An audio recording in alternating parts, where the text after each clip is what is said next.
Hey everybody, just wanted to jump back on here with a real quick video. We had the home inspection done on our house, and there were some repairs that need to be made, and so we have received our repair list, and my husband and I went over it, and I think you can agree to either do all the repairs or pick certain ones out that you want to do, and certain ones that you say, well, I'm not going to do these repairs, and the buyer can decide if they want to do them themselves or if they are going to make you do them. So that's how I understand it anyway. So most of the repairs were on our deck. Whoever built the deck that's on our house didn't use some type of a joist bracket, and they need to be on every joist on the deck. So that's several. I think my husband spent between $50 and $60 just on the brackets alone. And then also the deck was not adhered to the house like it was supposed to be for safety, and so we're going to have to make sure that's secure. A few other things were minor.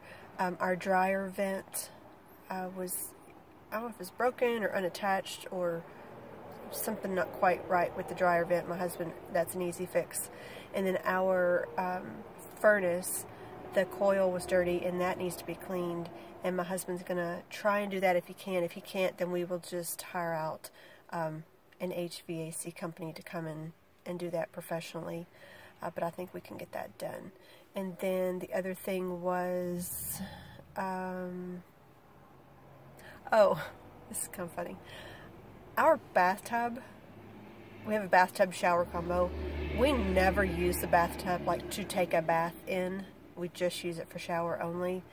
And so at some point we took the actual drain stopper out of the bathtub, and I think we just did that because it kept falling and closing the drain, or it just kind of kept getting clogged with hair and stuff. So we just took the stopper out, and they want that replaced. Well, it's in our house somewhere. I'm pretty sure it's under this bathroom sink, under the cabinet, or in the cabinet under the sink. So we'll just need to dig that out, find it, put that back on. Not a big deal. So that's that. And we are going to be working on that this weekend. As far as all the repairs, I will try to add a few clips in as we go, or maybe a separate video, I'm not sure yet. On a side note, we had the inspection done on the home that we were buying, and it came back pretty good. There were some things that needed to be repaired because the house is, like I told you, old, and we knew that going in, so we are not going to ask the homeowners to repair those things. But we are going to ask them to blow in some insulation in the attic because there was hardly any up there, and the reason being was they took out a wall. It was not a load-bearing wall. They took out a wall and they supported everything by adding some beams in the attic, and in doing all of that work, I think they either got rid of some insulation or they just didn't have much in there to start with. I mean, it was like that much, and it should be like way more. So we are going to ask them to blow in some insulation. That shouldn't be very costly. And then this home has 2 fireplaces, like I've mentioned before, and the inspector said that they are not functioning. Like, we cannot use the fireplace the way it is, mainly because it doesn't have a flue liner, which is what it should have had from the get-go 34 years ago. So people have been using this fireplace over all these years without a flue liner, and, you know, unsafe, inoperable.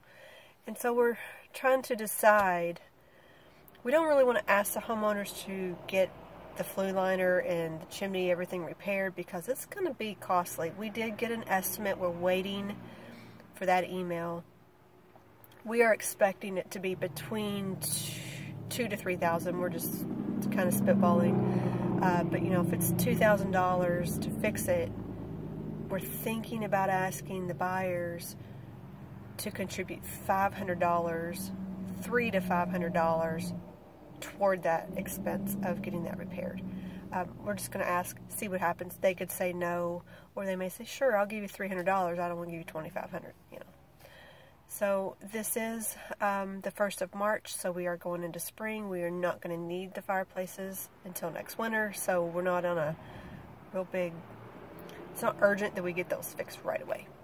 So if we decide to fix them ourselves, which we probably will, then we have almost a year to kind of save up and have that done on our own. So that's where we're at. Like I said, I'll try and insert some clips or possibly do another video on the repair work, show you what we're doing. And just a little PSA out there, have home inspections done. Don't skip them. Have them done.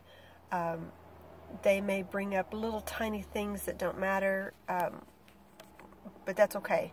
At least everything is being disclosed. There's no surprises later, and it just makes for a smooth transition. Yeah, you don't want bad feelings against seller and buyer at the closing table and this and that. I don't know. You just don't. So be smart about it. Think about it. Review all the repairs. Decide what's cost effective for you, and what you can maybe get by with doing them on your own versus paying out professionals to do all this work. They recommended professionals do our repairs, but my husband is a very, very, very handy. And plus he has an engineering degree, industrial engineering degree, and he had his own HVAC system for a while, and he was an electrician. So he has a lot of that knowledge and ability to do all these repairs. So that's it. Thanks for tuning back in with us. And if you haven't subscribed, hit the subscribe and hit the bell. They'll let you know whenever I send an update. And not real sure at this process how often I'll be uploading. Like I said, hopefully once or twice a week. So thanks for watching. Talk to you later. Bye.